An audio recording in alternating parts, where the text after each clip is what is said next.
Members of the Storm, and this is my long overdue of my Ultimate Spider-Man review. A follower of mine actually pointed this out, and for that, I apologize to you guys. So for me, I picked up the volume version of the Spider-Man, so they basically have a bunch of issues in one pack, and that's what I did because I knew that the single issues would be selling out like candy, so I waited until the volume came out in my local comic book store, and I picked it up. Generally speaking, this is a straight out 10 out of 10 story. This is long overdue. Peter having a family and a healthy relationship with MJ is what we should have been had decades ago. I can tell the people they put on this run are people who understand what Spider-Man needs to be and what the fans wanted him to be for decades. Now, the whole dynamic between Uncle Ben, J. Jonah Jameson, and Peter is one that took me by surprise, but is really, really interesting. Another thing I find interesting is the fact that this Peter isn't motivated by a death he was kind of involved in, just like with Uncle Ben and stuff, and rather he's motivated by wanting to do more with his life.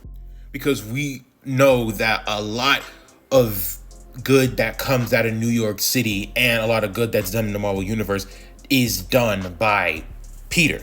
Another content creator actually pointed out that the maker knew exactly what he was doing by preventing the spider from biting Peter, because he knew that if you take away Peter, you take away a lot of the heart and good in the universe. And I like to see how that kind of like impacted Peter by him just kind of going through the motions of different things, and even MJ seeing that, and it's like, what's going on? Talk to me. And he's like, hey, I want to go through a change. And I just that's what I want to do. And she's like, all right, go ahead, get him, Tiger, or whatever.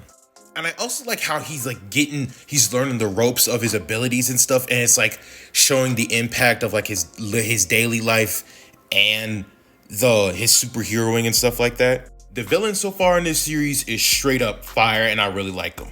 And I'm glad they just finally gave this Kingpin enhanced physical abilities, because it's like, okay, some of the stuff that Kingpin pulls off against Peter doesn't make any sense, because that's not peak human, that's superhuman.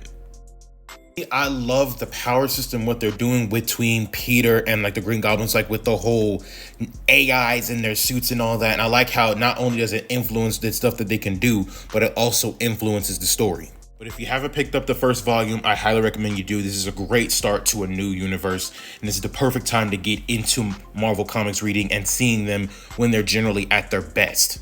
Other than that, I'll see y'all later.